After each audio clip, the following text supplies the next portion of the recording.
5-6 छोटे छोटे सवाल पूछूंगा और ईमानदारी से जवाब चाहूंगा। जो रिजल्ट आए हैं उसके बाद मोदी जी की जो पर्सनालिटी टीवी चेहरे पे दिखाई देती है वो अच्छी हुई है, थोड़ी गड़बड़ा गई है। केशव मौर्य में तो कुछ तो अच्छा होगा। अच्छा, राहुल गांधी और प्रियंका गांधी में ज्यादा अच्छा कौन है? मतलब आप मुझसे क्यों नेताओं वाली बात कर रहे हैं? मतलब मैं कहाँ से पूछ पाऊंगा आपसे? अच्छा, आपका देश का सबसे आइडियल नेता कौन है? आप राहुल गांधी के साथ इतने पक्के दोस्त हो गए ना। राहुल गांधी में इस जीत के बाद, नेता प्रतिपक्ष बनने के बाद, क्या आप अंतर देखते हैं उनके बिहेवियर में, उनकी शैली में? करना चाहूंगा कि उन लोकसभा चुनाव से ये तो आप मानेंगे कि आपको भी यकीन नहीं था कि आपकी इतनी लोकसभा सीटें आ जाएंगी, क्योंकि मैं समाजवादी पार्टी के तमाम नेताओं से बात करता था, वो 20 तक की बात करते थे। मुझे कोई नेता नहीं मिला। व्यक्तिगत बातचीत में भले आप कहते हो 70 आ जाएंगी, लेकिन आपकी पार्टी के नेता बड़े कॉन्फिडेंट थे कि अगर 20 आ गई तो मजा आ जाएगा। लेकिन आप दुगने तक पहुंचेंगे, ईमानदारी से बताइए, आपने सोचा था? जो इलेक्शन से पहले मैंने अपने तमाम जो हमारे साथ काम कर रहे थे साथी, मैंने उनसे जानकारी ली थी और पूरे के पूरे लोकसभा में जो सीटें हैं मैंने उनको पेपर दिया था। मैंने कहा अनुमान लगा करके बताइए कितनी सीटें हम लोग जीतने जा रहे हैं। मेरे साथ जो लोग थे उनसे मैंने कह दिया था कि इस बार भारतीय जनता पार्टी हारने जा रही है, और अगर आपको इंटरव्यू देखना हो तो एक बहुत बड़े देश का बहुत बड़ा पेपर, टीवी, मीडिया और जर्नलिस्ट हमसे चुनाव के दौरान बातचीत कर रहे थे। उस समय मैंने उनसे कहा कि बीजेपी इस समय हारने जा रही है, और पूरे चुनाव कैंपेन में अगर आप देखेंगे तो मैं ये कहता था कि 79 सीटें बीजेपी हार रही है और केवल 1 जीत रही है। और जब मैं 5th फेज के बाद चुनाव में पहुंचा तो मैं ये कह रहा था कि जो 1 सीट है क्यूटो, वो भी सीट फंस गई है। और देखिए जब रिजल्ट आया वो आपको दिखाई दे रहा है, वो रिजल्ट वैसा ही था। मुझे पूरा यकीन था कि हम लोग 40 से ऊपर चले जाएंगे। उत्तर प्रदेश के अधिकारियों ने अगर बेईमानी न की होती, मुख्यमंत्री जी के इशारे पर बेईमानी न हुई होती, तो आज इंडिया गठबंधन और समाजवादी पार्टी की 50 सीटें उत्तर प्रदेश में होती और दिल्ली में सरकार बीजेपी की कभी नहीं बन सकती। अखिलेश जी, मुझसे तमाम आपके साथी जब व्यक्तिगत बातचीत करते थे बहुत डिप्रेशन में थे। आपकी पार्टी के नेता परेशान थे कि एक के बाद एक काफ़ी चुनाव आप हार गए थे, पार्टी बहुत कमज़ोर स्थिति में दिखाई दे रही थी। लोग आपके नेतृत्व पे सवाल कर रहे थे कि अखिलेश जी अपने पिता जैसे नहीं हो पाए, एक के बाद एक पार्टी की इतनी खराब स्थिति हुई। मैं ईमानदारी से बताइए कि उस समय आपकी मन स्थिति क्या थी? क्योंकि लगातार कई चुनाव हारने के बाद आदमी एक निराशा वाले माहौल में चला जाता है, लेकिन क्या आपने कभी मन में डिप्रेशन आया? आपको लगा कि अब पार्टी को उभारना बहुत मुश्किल है, अब पार्टी को वहां तक लाना बहुत मुश्किल है? वो जो क्षण थे एक नेता के रूप में, वो क्षण बड़े परेशानी भरे हो सकते हैं कि 1-2 नहीं, कई साल ऐसे गुजर गए जब पार्टी कुछ कर नहीं पा रही थी, एक के बाद एक चुनाव हार रही थी, लोग आपके ऊपर लगातार कटाक्ष कर रहे थे, आपके अपने आप के ऊपर हमला कर रहे थे। आपको उस दौर में उम्मीद थी कि पार्टी यहाँ पे खड़ी हो जाएगी? हालांकि एक बात मैं कहूँ आपसे, जिन नेताओं से आप मिलते रहे उन नेताओं से मिलना छोड़ दो। और क्योंकि हमारे आपके संबंध बहुत अच्छे हैं, उन नेताओं की सूची मुझे दे दो। आपने तापमान बढ़ा दिया होगा आज कई अपने ही लोगों का। दूसरी देखिए, समाजवादी पार्टी जिस दिन से मैं इलेक्शन लड़ रहा हूं, मुझे याद है मेरा पहला चुनाव बाई इलेक्शन था, और मैं बहुत सी राजनीति की जो दाव पेश होते हैं उनको मैं नहीं समझता था। नेताजी ने, आदरणीय जनेश्वर मिश्र जी ने एक दिन मुझसे कहा कि आपको चुनाव लड़ना पड़ेगा। मैंने कहा मैं चुनाव क्या लड़ूंगा, मैं कुछ और तैयारी कर रहा हूँ। खैर मुझे चुनाव लड़ाया गया, और वो पहला चुनाव था जिसमें भारतीय जनता पार्टी के लोग बहुजन समाज पार्टी के प्रत्याशी के लिए वोट मांग रहे थे। मैंने कन्नौज की गलियों में देखा था कि पूरे के पूरे भारतीय जनता पार्टी के नेता बहुजन समाज पार्टी के प्रत्याशी के लिए वोट मांग रहे थे और शायद नेताजी ने इतना बाई इलेक्शन में प्रचार किसी के लिए नहीं किया होगा और व्यक्तिगत रूप से कभी इतने लोगों से नहीं मिले होंगे जितना वो बाई इलेक्शन में मिले थे। और उसी दौरान एक कोल्ड स्टोर होता था, उसके अंदर मैं क्रिकेट खेलता था। जब अपने कैंपेन से लौट आता था तो बहुत सारे नौजवान साथी आते थे, मैं उनके साथ क्रिकेट खेलता था क्योंकि मुझे अंदाजा नहीं था कि परिणाम का मतलब क्या होगा। राजनीति में मेरा जैसा व्यक्ति कभी निराश नहीं हो सकता है। ये निराश हम हैं नहीं, हमें उनसे पूछिए जो 10 साल के बाद हारे हो वो कैसी निराशा में जी रहे हैं। और जो हार स्वीकार कर लेता है, जो हार स्वीकार करना जानता है, उसे कोई हार का फर्क नहीं पड़ता। जो पहली बार हारे हैं वो सोचो उनके चेहरे बता रहे हैं कैसा बुरा हारे हैं वो। आप बार बार कटाक्ष करते हैं, पार्लियामेंट में आप कहते हैं हटा नहीं पा रहे हो। योगी जी से आपकी ऐसी क्या दुश्मनियां, आप योगी जी को हटवाने पर तुल गए हैं? नहीं, मेरी कोई दुश्मनी नहीं, वो काम अच्छा करने लगे। अरे वो काम अच्छा तो करें। अरे किसने तो रोका ये काम अच्छा ना करें? जिस दिन वो काम अच्छा करने लगेंगे तो बात अलग हो जाएगी।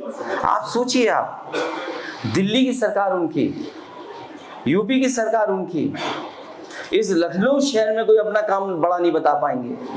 अब कुछ दिनों में कुछ पूरा हो जाए तो अलग बात है, लेकिन इसी शहर में बताइए क्या काम हुआ है। और हमारे ऐसे मुख्यमंत्री हैं जिन्होंने अभी तक एक भी बिजली का कारखाना नहीं लगाया। न केवल कारखाना लगाया नहीं बल्कि उसका नाम आज तक नहीं बोला। कभी उनके मुंह से सुना 3x660 super critical thermal plant? और कहते हैं हमने एक्सप्रेस वे बनाए हैं। अरे एक्सप्रेस वे कहाँ बनाए आपने? ठीक है, जो बनाए हैं वो बनाने के बाद ही रिपेयर मांग रहा है। सोचिए आप, बनाने के बाद ही रिपेयर मांगने लगा। मैंने सदन में कहा प्रधानमंत्री जी इसका आप उद्घाटन करके आए, कम से कम रिपेयर का पैसा तो भिजवा दो वहां पर। सोचिए एक्सप्रेस वे रिपेयर हो रहा वहां। और फिर उनका सबसे प्रिय, जिसके बारे में वीडियो और न्यूज में डालना छोड़ दिया सोशल मीडिया पर, उनका प्रिय जानवर सड़क पे दिखाई दे रहा है। और आजकल ट्रैफिक किसके हाथ में है? उनके प्रिय उसी के हाथ में है सब। कहीं चले जाएं आप और प्रतिदिन लोग, एक मर रहा है व्यक्ति, डेली मर रहा है। सोचिए आप, उनकी ऑफिस में उनका खुद अधिकारी, उसकी जान चलेगी। बताओ, प्रधानमंत्री ने मन से कहा कि हम इस समस्या का समाधान कर देंगे। क्या हुआ आज? हकीकत क्या है? और क्या कहते हैं कि हमारे मुख्यमंत्री जी नकल बहुत अच्छी करते हैं। दिल्ली ने अगर कहा कि हम इतने $1 ट्रिलियन की इकोनॉमी बना देंगे, तो उत्तर प्रदेश ने कहा कि हम $1 ट्रिलियन इकोनॉमी बना देंगे। और $1 ट्रिलियन इकोनॉमी का बनने का मतलब क्या है? आपको 30% की ग्रोथ रेट चाहिए। आपको कहा हमने करोड़ों को नौकरी दे दी। नौकरी कहाँ दी बताइए आप? एमओयू कर लिए, कितने लाख करोड़ के, लाखों करोड़ के एमओयू कर लिए, जमीन पे क्या आया? तो ये तमाम सवाल हैं जिनका जवाब सरकार के पास नहीं है, इसीलिए हम उनके खिलाफ खड़े दिखाई दे रहे हैं। अच्छा अखिलेश जी बताइए, नेताओं को बहुत ज़्यादा व्यक्तिगत हमले नहीं करना चाहिए। एक नेता उत्तर प्रदेश में है, पता नहीं आप उनसे इतने मजे को लेते रहते हैं। कभी उनको आप स्टूल मंत्री कह देते हैं, कभी आप उनकी मजाक उड़ा के कह देते हैं पीछे पीछे दौड़ रहे हैं, कभी आप उनके ऊपर। केशव मौर्य आपके कमेंट सुन के थोड़ा तिलमिलाते तो होंगे, लेकिन आपको केशव मौर्य से इतनी क्या दुश्मनी है? आपने उनको चुनाव हरवा दिया, चुनाव हार गए, उनके बेचारे वो डिप्टी सीएम बने हैं, लेकिन मैं देखता हूँ समाजवादी पार्टी के लोग सबसे ज्यादा हमला जो करते हैं वो केशव मौर्य पे करते हैं। ऐसा क्यों करते हैं आप? नहीं, मैं नहीं करता। वो न्यूज में रहने के लिए वो इस तरह का हमारे खिलाफ बोलते हैं। और वो स्टूल नहीं, स्टूल किट मंत्री हैं, आवाज बहुत आती है उधर से। अच्छा, मैंने तो नहीं कहा कि आप मुख्यमंत्री बनना चाहते हैं, वही तो मुख्यमंत्री बनना चाहते हैं। हमने तो ऑफर दिया उनको, हम भी इंतजार करते रहे कितने दिन ऑफर चलाएं, हमने ऑफर ही समाप्त कर दिया। आपके ऑफर में कुछ आए थे लोग अपना माल बेचने के लिए? नहीं, मैंने तो अपील की है, उनके पास कुछ होता तो हम भी सहयोग करते हैं, लेकिन ऑफर ही खत्म करना पड़ा मुझे। आप रणनीति से सरकार बदलना चाहते हैं उत्तर प्रदेश की, हटाना चाहते हैं? मैं नहीं बदलना चाहता हूँ, जनता बदलना चाहती है। अब वो कहते गरीबी मुक्त। आज मैंने डायलॉग सुना, गरीबी मुक्त। अरे जिस दिन यूपी बीजेपी मुक्त हो जाएगा उसी दिन खुशहाली के रास्ते पे चल देगा। अखिलेश जी, एक बिल्कुल आप गोल मत दीजिएगा, सीधा जवाब दीजिएगा, योगी और केशव मौर्य में ज्यादा बेहतर नेता कौन है? दोनों ही खराब हैं। ज्यादा खराब कौन है? क्या चीज? ज्यादा खराब कौन है? ये मत पूछिए, जो लोग मिलते होंगे वो बता सकते हैं ज्यादा खराब कौन है। क्या भारतीय जनता पार्टी के कुछ विधायक आपके संपर्क में हैं? इसकी बहुत चर्चा। मेरे संपर्क में कोई बीजेपी का विधायक नहीं है, लेकिन सभी विधायक दुखी हैं बीजेपी सरकार से। अखिलेश जी, एक आपकी पार्टी के लिए कहा गया कि यह सिर्फ पिछड़ों की पार्टी है, ये सिर्फ मुस्लिमों की पार्टी है, और बहुत लंबे समय तक किया गया, लेकिन ये आपका हृदय ब्राह्मणों की तरफ क्या झुकने लगा? माता प्रशांत पांडे जी की ताजपोशी, अब ये नई रणनीति है ब्राह्मणों को भी अपनी तरफ जोड़ने की? नहीं, ब्राह्मण समझ नहीं पाए, पीडीए में वो भी थे। जिस दिन मुझसे पीडीए पे सवाल किया गया था, मैंने कहा पीडीए ये बड़ा नारा है, इसमें सबके साथ सबको जोड़ने का प्रयास है। बीजेपी की सबका साथ सबका विकास, सबका साथ में बहुत सारे लोग नहीं उनके साथ, कभी उनका सम्मान नहीं किया उन्होंने। पीडीए मतलब सबको जोड़ने का एक हमारा गठबंधन का नाम था। ए फॉर अगड़ा था, ए फॉर आदि आबादी था, ए फॉर अल्पसंख्यक था, ए फॉर आदिवासी था, सब तो थे इसके अंदर। देखिए बलिया में कौन जीता? सनातन पांडे जी जीते। उसके बगल में कौन जीता? राजीव राय जीते बगल में। तो कौन कहता है हम किसी के खिलाफ थे? प्रधानमंत्री जी की कॉन्स्टिट्यूंसी के बगल में बीरेंद्र सिंह जी जीते। तो पॉलिटिकल एजेंडा, पॉलिटिकल नैरेटिव तो आपको देना पड़ेगा ना जनता को। और फिर अगर आज 69,000 बच्चों के लिए जो फैसला हाई कोर्ट से आया है, उसको जिम्मेदार कौन है? मुख्यमंत्री खुद जिम्मेदार है उसके लिए। इतने साल से उन्हें लड़ना पड़ा, संघर्ष करना पड़ा, और देखिए कैसा झगड़ा लगाया। अगर आप उनको लेते हैं तो किसी की नौकरी जाती है, और जिनकी नौकरी जाएगी वो आपके खिलाफ हो जाएंगे। आप देखिए बीजेपी की रणनीति कितनी अच्छी है कि झगड़ा लगा दो किसी में, बस लोगों को बांट दो। ये उनका रणनीति का हिस्सा था, जिससे उन्होंने पिछड़े और दलितों का आरक्षण छीना। अब लेटरल एंट्री है। क्या है लेटरल एंट्री बताइए आप? पहले तो बीजेपी को ये हिसाब देना चाहिए कि जो लेटरल एंट्री से पहले आए थे लोग, उसमें से नौकरी पा करके और भ्रष्टाचार करके कितने लोग भारत छोड़ करके चले गए। ये किसी के पास हिसाब किताब नहीं है। अगर हिसाब किताब किसी के पास है तो वो बीजेपी की सरकार के पास है कि लेटरल एंट्री से जो लोग नौकरी पाए थे, जिन्होंने पॉलिसीज बनाई जिसके तहत कुछ लोगों को लाभ पहुंचा, और लाभ छोटा मोटा नहीं पहुंचा होगा, बड़े पैमाने पे पहुंचा होगा। जब उनका कार्यकाल खत्म हो गया तो वो भारत छोड़ करके चले गए, जैसे उद्योगपति छोड़ के गए थे। उसका जवाब किसके पास है? लेटरल एंट्री का मतलब है कि आपका आरक्षण खत्म कर देना। आपको ऊपर आरक्षण देंगे नहीं, कुछ नीचे आरक्षण देंगे नहीं, सब आउटसोर्स कर देंगे, तो पिछड़े और दलित जाएं कहां? इसलिए पीडीए परिवार के लोग जाएं कहां पर? ये बड़ा सवाल है जिसका जवाब बीजेपी के पास नहीं है। इसीलिए बीजेपी हारी, इसीलिए एमवाई हारे यहाँ पर उत्तर प्रदेश में। अखिलेश जी, आपको लगता है कि उत्तर प्रदेश की सरकार आराम से कार्यकाल पूरा करेगी और मुख्यमंत्री आराम से कार्यकाल पूरा कर पाएंगे? क्योंकि झगड़ा आपने भी लड़ाने की कम कोशिश नहीं करी कि योगी हट रहे हैं, योगी जा रहे हैं, और जितना आपने कहा कि एक गुट विरोध में हो जाएगा, आपने भी सोचा कि अगर योगी आदित्यनाथ हटा दिए जाएंगे तो ठाकुर मतदाता खुद ब खुद आपकी तरफ आ जाएगा, और नहीं हटाए जाएंगे तो ब्राह्मण तो आपकी तरफ रहेगा। लड़ाई राजनीति आपने भी करी, लेकिन आपको क्या लगता है कि योगी आदित्यनाथ को हटाया जाएगा या वो अपना कार्यकाल पूरा कर लेंगे? मैं इस समय उस बारे में बिल्कुल नहीं सोच रहा हूं कि हटाया जाएगा, कि अपने आप चले जाएंगे या कोई रिप्लेस कर देगा। मेरा सीधा सीधा मानना और सोचना यह है कि उत्तर प्रदेश देश का सबसे बड़ा प्रदेश है, ये खुशहाली के रास्ते पर जाए, और उसके लिए हम लोग तैयारी कर रहे हैं। आने वाले समय में उत्तर प्रदेश में समाजवादी सरकार कैसे बने, जो डॉक्टर राम मनोहर लोहिया, नेताजी, बाबा साहब अम्बेडकर जी जो रास्ता दिखा गए, उस रास्ते पे चल करके किस तरीके से सब लोगों के अधिकार दिया जाए, घर परिवार में खुशहाली आए, किसान तरक्की करे, नौजवान के हाथ में नौकरी रोजगार मिले, इस दिशा में हम लोग सोच रहे हैं, और जो काम हम लोगों ने कभी किए थे, इस सरकार ने आधे अधूरे छोड़े हुए हैं, उन कामों को कैसा पूरा किया जाए उस दिशा में काम करना चाहते हैं। अखिलेश जी, नेता लोग जो होते हैं बड़ा इमोशनल कार्ड खेलते हैं। आपने भी इमोशनल कार्ड खेला कि योगी जी घर पे गए तो घर गंगा जल से धुलवा दिया गया। आपके इस इमोशनल कार्ड ने बड़ा असर किया। ऐसा कैसे करेंगे कि आप में ऐसी क्या कमी है जो आप चले गए तो गंगा जल? मैंने तो घर में पूजा होते हुए भी देखी, आपको डिम्पल जी को मैंने बच्चों को नवरात्रि में काम करते हुए देखा, मैंने आपके घर में बहुत सारे, आपने एक बार साधु संतों को पूरे हॉल में बुला के एक आरती कराई थी। ऐसा आपने जानबूझ के इमोशनल कार्ड खेला, उसके पीछे शायद हकीकत ना भी रही हो, लेकिन आप में मैसेज देना चाहते थे कि आपके वजह से, इस बात से कुछ बैकवर्ड कम्युनिटी में थोड़ा सा संदेश चला जाएगा। ये उन लोगों को सोचना चाहिए जो हजारों साल की पुरानी समस्या है, समाधान उसको उनको ढूंढना चाहिए। अगर पहले किसी लोगों ने प्रयास किया हो इस चीज के भेदभाव को खत्म करने का, तो इस पीढ़ी में कम से कम जो सत्ता में लोग हैं उनका व्यवहार ऐसा नहीं होना चाहिए था। आप किसी के मुख्यमंत्री आवास में जाने से पहले गंगा जल से धुलवा रहे हैं आप। इन बातों को मैंने नहीं उठाया है, एक आध बार जरूर मैंने कह दिया है, लेकिन भारतीय जनता पार्टी को किसी के साथ भी ऐसा व्यवहार नहीं करना चाहिए।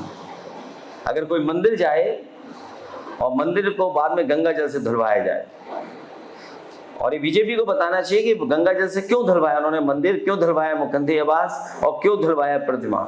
इसका जवाब मैं नहीं दूंगा, इस देश की जनता जानती है क्यों धुलवाया उन्होंने। अखिलेश जी, एक दर्द है लोगों में कि हर नेता जाति और धर्म के नाम पर बंटवारे की बात करता है। डेवलपमेंट से पहले जाति और धर्म के बंटवारे आ जाते हैं। आपको लगता है, आप पढ़े लिखे नौजवान हैं, इंजीनियर हैं, आपके दूसरे सपने थे और आपको भी राजनीति उसी लाइन में करनी पड़ रही है? ये केवल समाजवादियों पर आरोप लगता आया है, लेकिन सच्चाई ये है कि भारतीय जनता पार्टी से बड़ा जातिवादी पार्टी कोई नहीं है। और यहां मैं प्रूव नहीं करना चाहता हूं।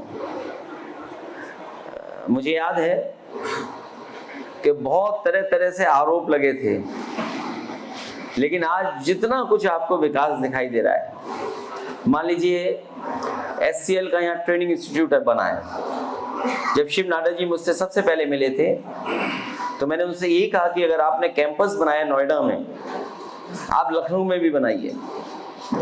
और मुझे वो दिन याद है कि जो जो उन्होंने शर्तें रखी थी उन शर्तों को मैंने पूरा किया, और उसका परिणाम ये हुआ कि CG सिटी में यहाँ पर SCL का एक बहुत बड़ा कैंपस तैयार हो गया, जिसमें 6000 बच्चे जो इंजीनियर्स हैं या जो सॉफ्टवेयर का बड़ा प्रोफेशनल काम करते हैं वो नौकरी पा रहे हैं, वो काम कर रहे हैं।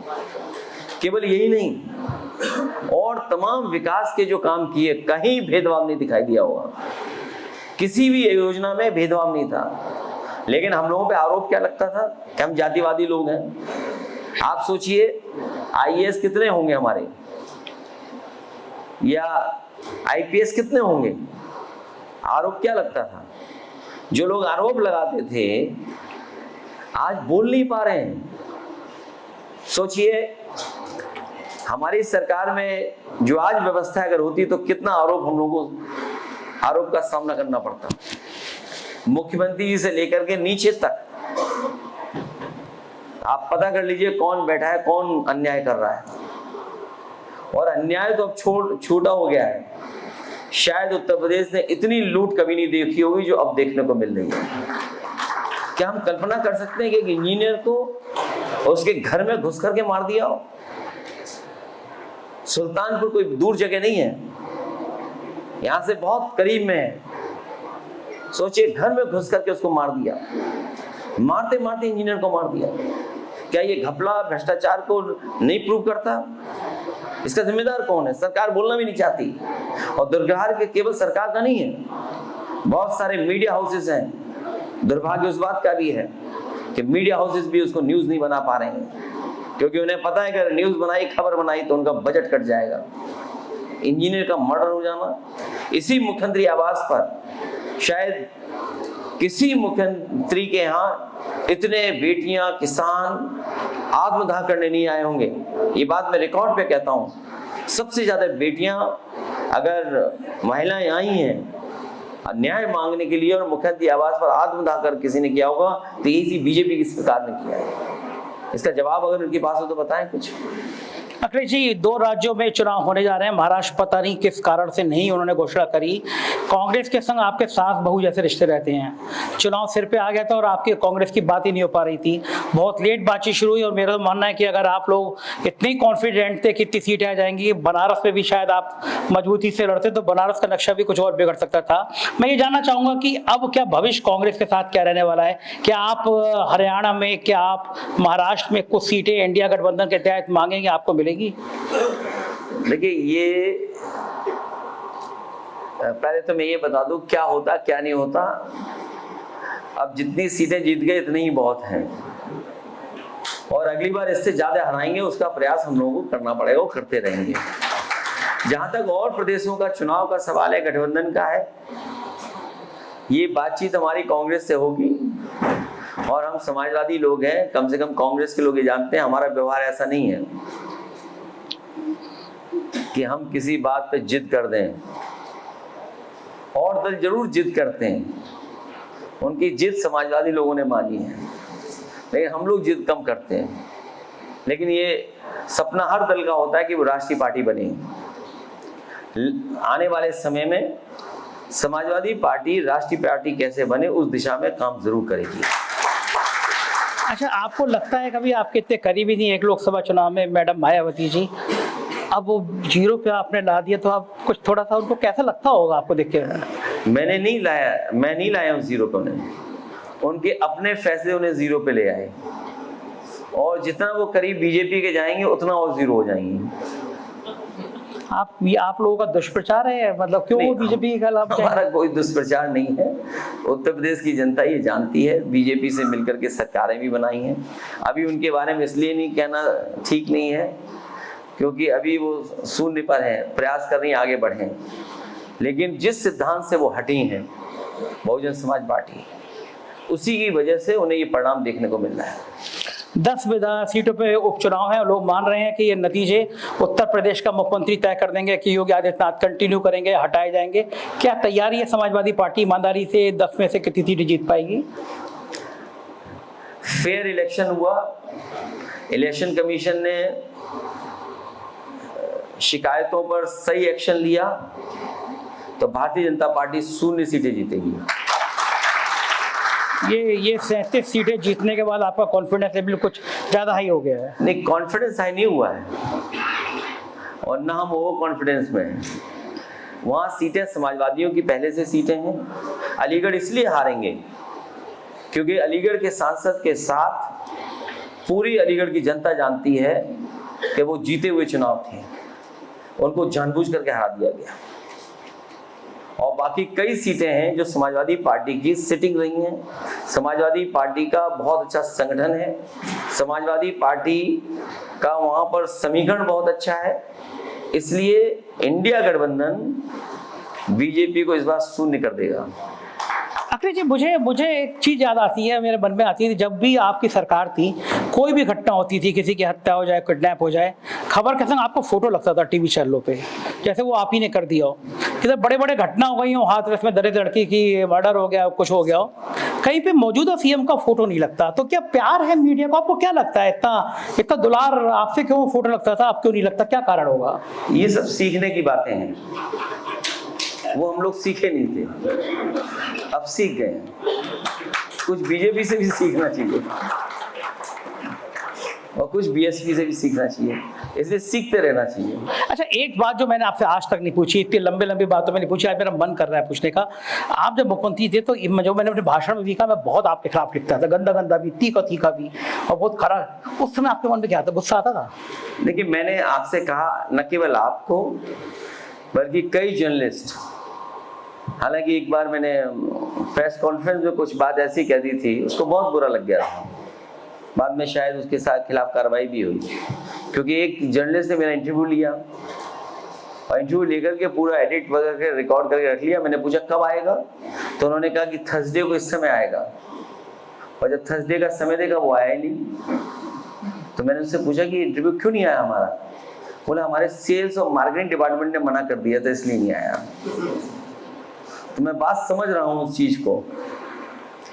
अखिलेश जी, मीडिया का जो स्वरूप है, जो औद्योगिक घराने आते जा रहे हैं और फिर वो बड़े औद्योगिक घराने हिंसा के थंबनेल बना रहे हैं, और मैं मानता हूं कि समाज में जो जहर घुल रहा है उसमें भी मीडिया की बहुत बड़ी भूमिका है। तो जो इंटेलेक्चुअल लीडरशिप है उसको क्या इस दिशा में काम करना चाहिए? कम से कम मीडिया हिंसा का सहारा ना ले, इस बात पे विचार करना चाहिए, काम होना चाहिए।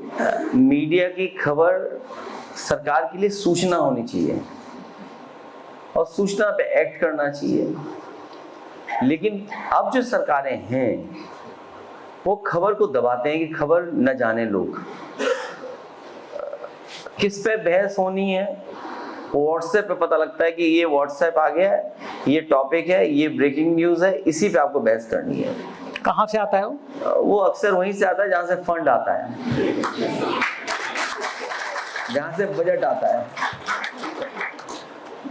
अखिलेश जी, एक दौर ऐसा आ गया है कि जब सोशल मीडिया बहुत हावी हो गया है, टीवी चैनलों में अब लोग टीवी चैनल देखना कम कर गए हैं। सवाल ये कि आप हमेशा जब मिलते हैं, मुस्कुराते हुए लोगों से मिलते हैं, जब आप इंटरव्यू देते हैं टीवी चैनलों पे, तो आप इतने तल्ख कैसे हो जाते हैं? मैंने कई देश के बड़े बड़े चैनलों की एंकरों को, एंकर और एंकरनाओं को, एंकरनियों को, आपने वो इतना तल्ख हो जाते थे, गुस्से में आ जाते हैं। और कई बड़े चैनलों वाले एंकरों को आपने बहुत वो किया है, इतना गुस्सा क्यों आता है इंटरव्यू में आपको? नहीं, इंटरव्यू में एक आध बार गुस्सा आना भी जरूरी है, गुस्सा आना जरूरी है, उससे कोई रिजल्ट मिलता है। उसके बाद, उस गुस्से के बाद में आपकी खबरें ज्यादा दिखाई गई, ऐसा भी हुआ? भाई कोई नाराज हो जाए, मैं आपसे कहूँ आप ईमानदार पत्रकार हैं, अगर कोई नाराज हो जाए तो मैं क्या कहूँ आपको? बेईमान है पत्रकार। मैं क्या कहूँ, मान लीजिए, सोचिए आप। अच्छा जी, इस ईमानदार पत्रकारिता ने पूरे चुनाव का सीन बदल दिया। और वो आप तो छोड़ो, जितने वो बाकी थे सोशल मीडिया पे, यार तुम तो बड़ा ईमानदार पत्रकार हो, वो पूरी एक लहर चला दिया आपने। नहीं, वो समय होता है, उस समय वो बातें अच्छी लग रही थी, लेकिन अब वो बातें नहीं अच्छी लग रही हैं। लोग अब दूसरे तरीके सच्चाई जानना चाहते हैं। जो सच्चाई दिखाएगा, चाहे यूट्यूब हो, चाहे कोई और प्लेटफॉर्म हो, जनता उसको स्वीकार करेगी। वो समय गया कि आप कुछ भी चला करके कामयाब हो जाओ। आपको सच्चाई के साथ आना पड़ेगा, तब जाकर के आपकी क्रेडिबिलिटी बनेगी। और मुझे लगता है कि बहुत सारे चैनलों में अब सुधार आने लगा है। अच्छा जी, आखिर में मैं 5-6 छोटे-छोटे सवाल पूछूंगा और ईमानदारी से जवाब चाहूंगा। जो रिजल्ट आए हैं उसके बाद मोदी जी की जो पर्सनालिटी टीवी चेहरे पे दिखाई देती है, वो अच्छी हुई है, थोड़ी गड़बड़ा गई है? नहीं, उस पर मैं कुछ नहीं कहूँगा कि वो प्रधानमंत्री है, प्रधानमंत्री तो बनी गए। जब हटेंगे तब आपसे चर्चा करेंगे। योगी जी की कोई एक बात अच्छी लगती है आपको? मुझे कोई बात नहीं अच्छी लगती। केशव मौर्य में कुछ ना कुछ तो अच्छा होगा। केशव मौर्य में तो कुछ तो अच्छा होगा। अब योगी जी से पूछूंगा तो बताऊंगा उनमें अच्छा क्या है। अच्छा, राहुल गांधी और प्रियंका गांधी में ज्यादा अच्छा कौन है? दोनों अच्छे हैं। आपकी किससे ज्यादा पटती है? दोनों से। मतलब आप मुझसे क्यों नेताओं वाली बात कर रहे हैं? मैं कहाँ से पूछ पाऊंगा आपसे? इसमें क्या छिपाना? अच्छा, आपका देश का सबसे आइडियल नेता कौन है? अरे आइडियली नेता देखना हो तो मिरर में देखूंगा जाके, मैं क्यों बताऊंगा आपको?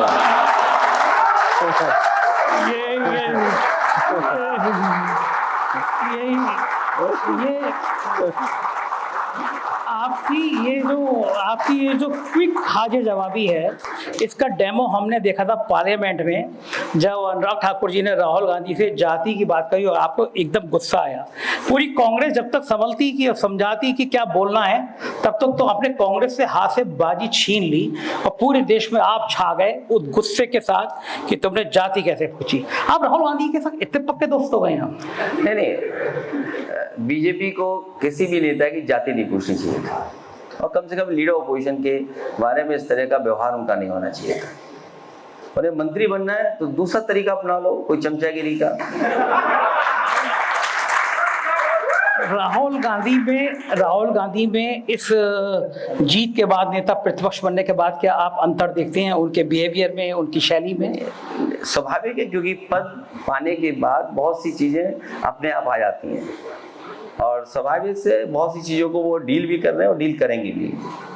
आखिरी सवाल, इंडिया गठबंधन आने वाले ये जो 2-3-4 राज्य हैं, खास तौर से कश्मीर, क्योंकि कश्मीर के बड़े दुखद हालात हो रहे हैं। पिछले 2-3 महीने में 1.5 दर्जन से ज़्यादा लोगों की मौत हो गई और मैं जानता हूं कि सेना से आपका बहुत लगाव है। मैंने नेताजी के साथ वो दौर देखा है, मैं दिल्ली में उनके संग जब वो रक्षा मंत्री थे तब मैंने देखा, मैंने चाइना के मामले में उनकी बात देखी और किस तरह से डिवोशन था। और आप सैनिक स्कूल से पढ़े हैं। पिछले दिनों आपकी एक तस्वीर वायरल हो रही थी, आपके दोस्त के साथ आप जा रहे थे और आप दोस्त का ब्रीफ केस जो बड़ा वाला उस समय में बॉक्सा चलता है, आप वो उठाए हुए थे और उस दोस्त ने जिक्र करते हुए लिखा कि आपने सैनिक स्कूल में बहुत लंबे समय तक पता नहीं चलने दिया कि आप किसके बेटे हैं, आपके पिता का कद कितना बड़ा है।